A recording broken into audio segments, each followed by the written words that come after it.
Sonehosna. Ya se encuentra aquí con nosotros en la plataforma. Mi querido Otto, bienvenido, buenos días, ¿cómo vas? Ya lo escuchaste con acento alemán, Víctor Velázquez, ¿eh? Sí, Estaba sí. practicando. Sonehosna. Pero bueno, así es, pues. Es que también estudié en el alemán, por si acaso. Estudié de sexto, quinto Ah, grado hasta el segundo año. Ya no pasé porque me esa, quedé en el alemán. ese detalle no lo Sí, sí, sí, conocía. sí. En Es todo más, caso, ahí le habrá tocado a algún pariente mío que siempre había un sí, sí, sí. Sonnenholzer por ahí en el alemán. Ah, Correcto. A doña Heidi también. y, y todavía hay, la tía Heidi. Bueno, ¿qué tal? ¿Cómo están? Hola, Javier, también un gusto saludarte. Y falta ¿Cómo nomás le el va? señor Eduardo Bien. Ustorgio, lo han escondido. ¿Qué ha pasado? Se tomó unas pequeñas vacaciones. Estaba Ah, exhausto bueno, el pobre hombre. Pero bueno, Otto, la bueno. verdad es que qué gusto tenerte en la plataforma y estar aquí en la radio justamente para comentar un poquito lo que sucede en el Ecuador, que una vez más tú estuviste en octubre del 2019 y viste lo que sucedió. Lo repetimos en junio del 2022 y el sector que en un momento dado se levantó, hizo destrozos y medio en la capital de la República, fueron amnistiados. Fueron Mm. recompensados por la Asamblea Nacional. Y resulta que ahora se escuchan voces de que se vuelven a paralizar, porque, entre comillas, el actual gobierno no ha cumplido.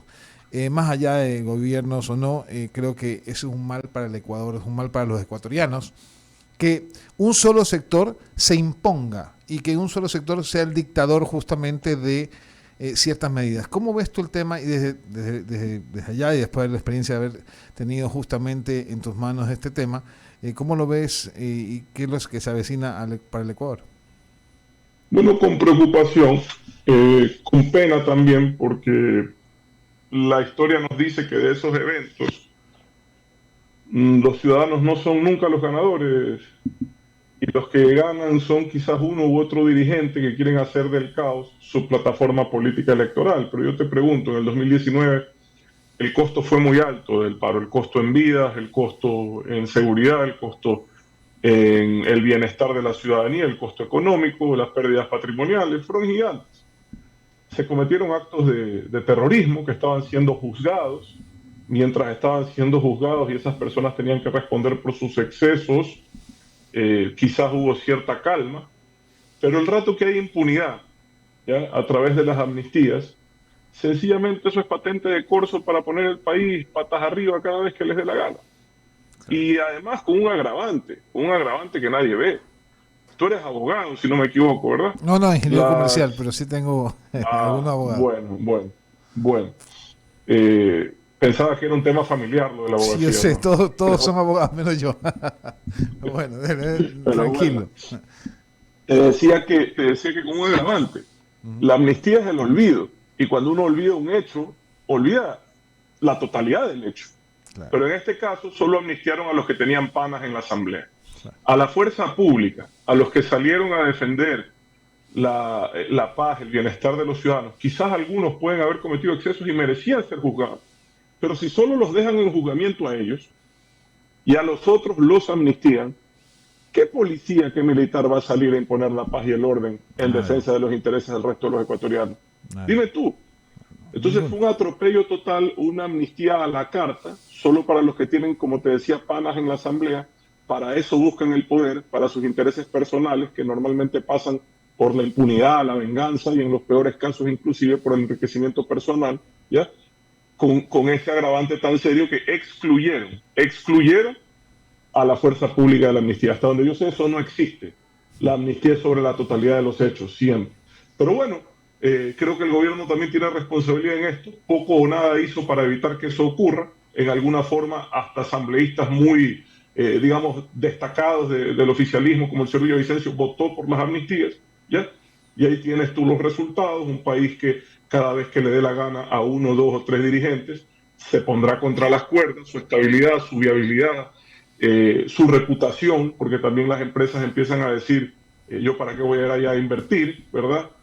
Y bueno, se alejan las oportunidades de desarrollo que tenemos los ecuatorianos. Mira, la protesta social es un mecanismo legítimo, necesario en muchas ocasiones, que bien utilizado es muy poderoso para lograr objetivos que no son comunes, que son deseables. Pero si se utiliza así, como plataforma de exposición personal para un proyecto político de un individuo u otro, ¿ya? Que después los ves de candidato. Si se utiliza así, lo único que causan es daño y abusan de muchos ciudadanos que se suman con entusiasmo a ciertas protestas pensando que tienen un fin correcto y terminan siendo solamente y simplemente utilizados por uno u otro mal dirigente. Eso por un lado. Y por otro lado, con todo el respeto, empiezan los paros, las protestas, el caos, y cuando las cosas, como ellos dicen, se van de las manos, bueno, ese rato tienen que regresar a sus casas. Los dirigentes serios, el rato que una protesta se excede y empieza a violar la ley, tienen que parar la movilización. Pero no, dicen, se nos fue de las manos. Si no paran la movilización, dejan de ser dirigentes y pasan a ser cómplices de terrorismo, cómplices del cometimiento de delitos. ¿Ya? Pero no es que aquí convoco a ver qué pasa y si incendian media capital y destruyen los cultivos de la gente o la producción petrolera, yo no tengo responsabilidad. Esto no es así. Si convocas y ves que las cosas empiezan a ocurrir como han ocurrido en el 2019, en el 2022 fue, Sí, correcto. y no haces nada si no haces nada para detenerlo, eres cómplice de esos delitos. Esa es mi opinión. Correcto, Otto, y la verdad es que sí, escuchándote es un problema el Ecuador, pero analizando un poco más este tema, ¿qué hacer para cambiar? Porque realmente no sé si es firmeza por parte del gobierno en un momento dado en que tienes que ser mucho más drástico en la toma de decisiones para repeler justamente los ataques de la sociedad, que es lo que debe predominar. Es decir, un ciudadano no tiene que tener la seguridad del caso, entonces necesitas mucho más fuerza pública para reprimir un poco estos violentos. Mira, no sé cómo lo veas. No se vence a la violencia con violencia, ¿ya? Yo creo que efectivamente no tanto el gobierno, sino la institucionalidad en sí del país tiene que ser contundente en contra de quienes cometan delitos. No se puede permitir amnistías nuevamente, ¿ya? Pero mira, tienen una mayoría que saben que los van a amnistiar, entonces saben hacer lo que les da la gana, no hay Dios ni ley, porque saben que en la asamblea sus panas les van a dar amnistía, así te quemen el cultivo, así te destruyan la casa, así te incendien el carro, les van a dar amnistía, así te secuestren, porque ya lo probaron, ya saben cómo, ya están hoy más unidos que nunca, más juntos que nunca. Entonces esa patente de corso es muy peligrosa. ¿Qué tiene que hacer el gobierno, en mi opinión? Y fíjate, en el 2019 el Ecuador fue el inicio, y es curioso porque el Ecuador fue el inicio de dos eventos muy fuertes en la región, 2019 y 2020. Las primeras protestas sociales fuertes se dieron en Ecuador en el 2019. Y luego eso se pasó a Colombia y se pasó a Chile, no sé si recuerdan. Sí, correcto. Pero casi inmediatamente. Sí. En el Ecuador las logramos controlar en 2 semanas. En Chile y en Colombia siguieron hasta las elecciones presidenciales, o sea, más de un año. ¿Por qué? Porque el objetivo era político, era que gane el candidato así a ellos, ¿ya? Entonces se articulaban con ese fin. Acá, ¿cómo se logró controlar? Personalmente, visité decenas, docenas, casi un centenar o más de comunidades en el país. Habíamos identificado de dónde habían venido las personas a protestar, ¿ya? Y yo quise hablar personalmente con ellos, a pesar de las amenazas de quien hoy es presidente de la CONAIE, que me amenazó de secuestrarme, de hortigarme, porque estaba hablando con la gente, porque yo decía que los ciudadanos de cualquier comunidad del país no necesitaban un intermediario para hablar con las autoridades del gobierno, y me iba a las comunidades a hablar, y ahí descubríamos cuáles eran las mentiras a las cuales estaban siendo sometidos.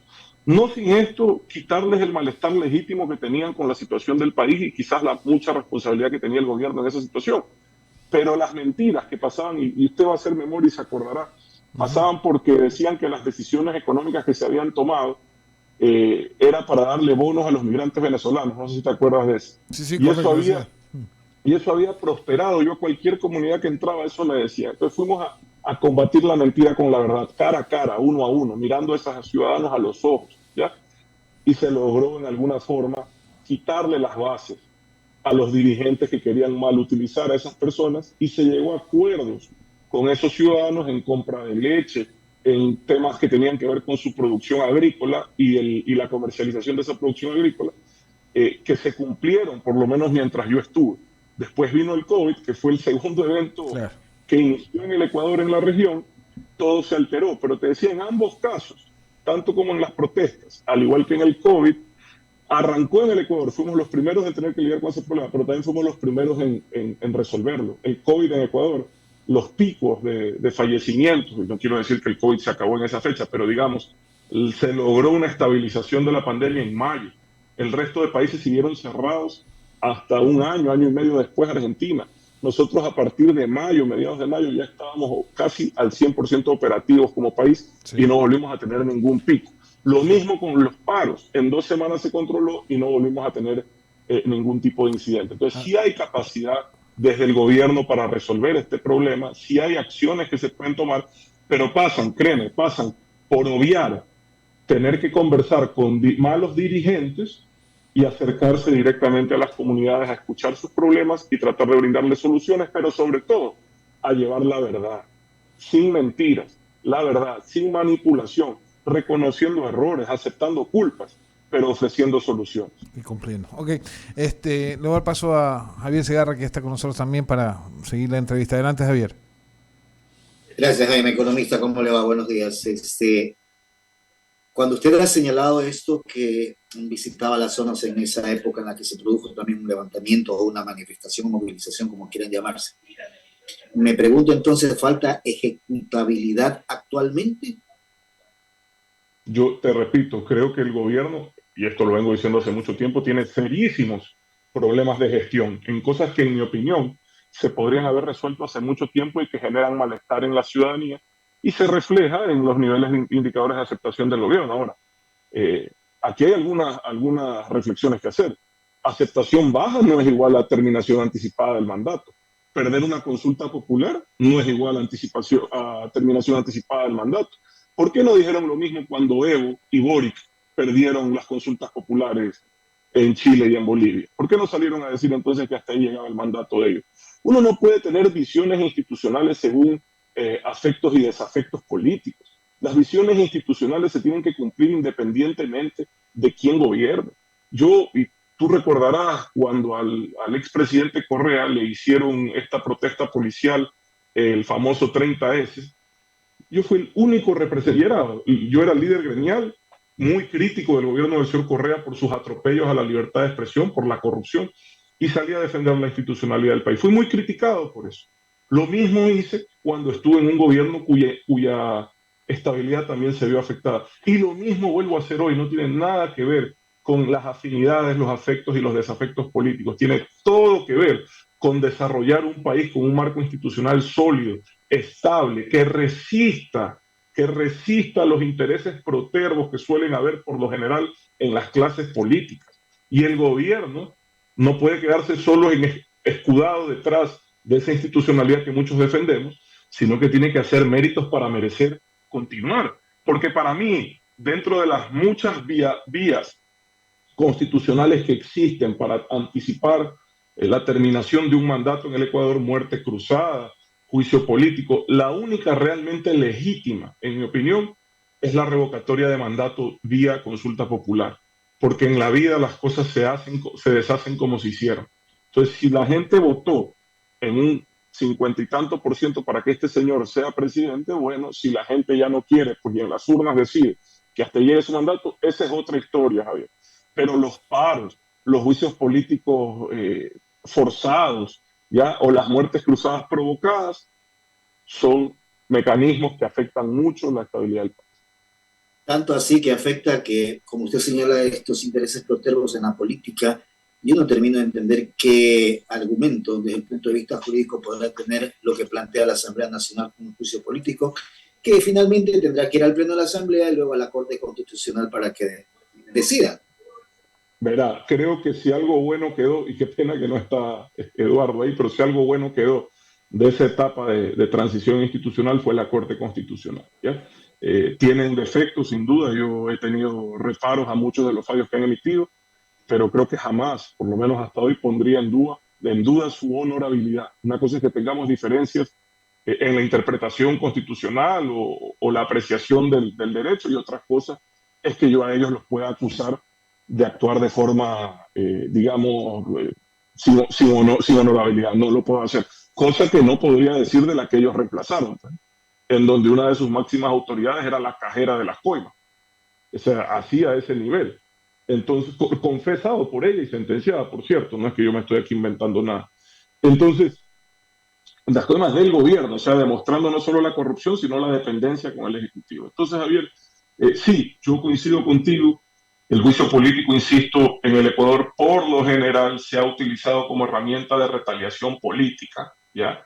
No como como un verdadero proceso de fiscalización, sino como herramienta de retaliación política. Me cae mal fulano o fulana, la llevo a juicio político. Se subió la mostaza mediática de un tema u otro, lo llevo a juicio político. Ahora, dicho esto, creo que el gobierno se equivoca en insistir esta generalización que hace el presidente de decir que es un gobierno honesto. Yo creo que uno puede hablar por uno. Creo que en ese caso hay serios, gravísimos indicios de corrupción que tienen que ser investigados por las autoridades competentes, pero no creo que lo que he visto hasta ahora llegue directamente a la responsabilidad del presidente de la República. Te soy sincero, Javier, tengo que ser objetivo en esto. Ahora, que el presidente, después de estos audios, de estos videos, salga a decir que es un gobierno honesto, sí parece una tomadura de pelo. Yo creo que uno, si conoce de la vida pública, sobre todo en nuestro país, tiene que saber que los casos de corrupción van a llegar por más que uno no esté relacionado, y lo que uno tiene que hacer como autoridad es brindar todas las facilidades para que brille la transparencia, la verdad, y para que las autoridades competentes puedan actuar y sancionar y que no existe impunidad. Pero de ahí a meter las manos al fuego por todo un gobierno en el cual le garantizo, este no es el primero ni será el último caso de corrupción, creo que es un error del presidente porque pareciera que está defendiendo algo que para mí es indefendible, ¿ya?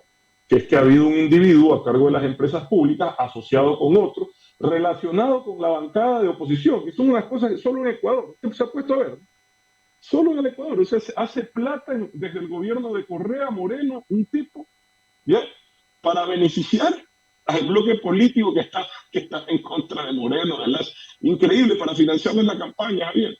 Y vea cómo omiten ese importantísimo dato o lo pasan solo superficialmente en el informe, quienes lo hicieron. Se olvidaron de decir quién era el destinatario final de esos recursos, quién era el destinatario final de esa corrupción. Ah, se les olvidó, qué casualidad. Pero eso es lo más importante, pues, Javier. Entonces, ¿sabe qué? Bajo esa lógica, toditos váyanse a la casa. Toditos váyanse a la casa. Porque ahí están embarrados toditos, Javier, toditos. Por desgracia, Javier.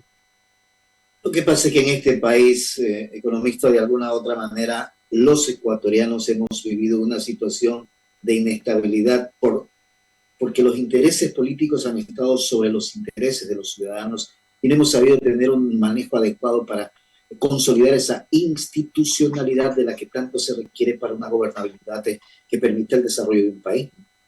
Ya, pero dicho eso y coincidiendo con usted, tampoco habrá gobernabilidad si no hay gestión. Si siguen teniendo las carencias que tienen en atender las necesidades de la gente, créame, es difícil inclusive que la institucionalidad los aguante, ¿ya? Entonces sí tienen que poner de su parte. Siempre lo digo, lo vengo diciendo ya un año o más. Se ha logrado una estabilidad fiscal fruto de decisiones muy difíciles que se tomaron principalmente en el 2020, pero sobre todo producto del esfuerzo de la mayoría de los ecuatorianos que están pagando un poco más por los combustibles, que están pagando más impuestos. Y esa estabilidad fiscal no puede seguir siendo celebrada solo como un fin. Tiene que, por última vez lo repito, tiene que convertirse de forma inmediata en un medio para generar bienestar desde el Estado. Y creo que se quedan solo celebrando el crecimiento de la reserva, la disminución del déficit, y se olvidan que eso tiene que traducirse en bienestar o la ciudadanía va a sentir que el esfuerzo fue en vano. Javier, vea, sale el presidente a anunciar 1.000 millones de inversión pública la semana pasada, pero para los próximos 28 meses, por Dios, no tiene sentido, eso es una gota en un mar de lágrimas a esta altura. Entonces, no tiene sentido, está totalmente fuera de las necesidades y la realidad de inversión y gestión pública que demandan los ecuatorianos, que demandamos los ecuatorianos. El nivel de inversión pública a estas alturas, siendo generoso, debió haber sido, trato de ser justo, no desde el 2021, el 2021 es un año todavía de estabilización económica, pero sí desde el 2022, 2023 y 2024, debió haber sido de no menos de 1.500 a 2.000 millones por año, ¿ya? Y quieren meter 1.000 millones en más de 2 años. Eso no se siente en la economía, eso no genera oportunidades. El gobierno ha tenido suerte de que han tenido buenos precios del barril, de que la minería ha crecido gracias a unos esfuerzos muy grandes que se hicieron para que 2 proyectos, sobre todo Mirador y Fruta del Norte, salgan adelante, de que el camarón ha crecido con muchas dificultades, pero con fuerza. pasó a 7.000 millones el año pasado. Pero nada de eso tiene que ver con gestión pública. Todo eso ha sido el esfuerzo de ciudadanos o empresas y la suerte en el caso del barril y nada más. Pero hay problemas de precios elevados en insumos agrícolas. El gobierno no sé si nos está atendiendo. Hay problemas de generación de empleo por falta de crecimiento económico. La única forma de ayudar al crecimiento económico es incrementando la inversión pública a niveles que realmente se sientan, no al ritmo que han propuesto, que no tiene ningún efecto en nuestra economía, ninguno. ¿Es ingobernable este país?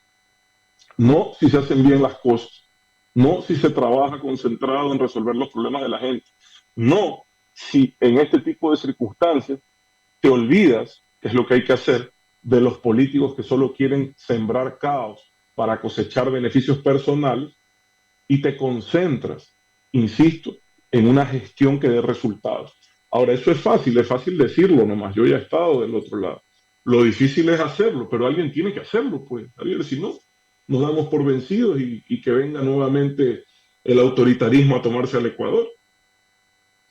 No creo que ese sea el camino. No creo que ese sea el camino. Economista, gracias de mi parte. Ahí en el panel continúan con la entrevista. Simplemente decirte, Otto, muchísimas gracias por el tiempo y esperar verte pronto por acá nuevamente y tener más impresiones de lo que sucede en este país, tu país, y pues obviamente en esta ciudad también, que tienen cambios inclusive en este mayo. Un abrazo a la distancia. Nuestro país, un abrazo, gracias a todos, saludos a la audiencia. Un abrazo. Listo, nos vamos a corte, no, ya no hay más corte.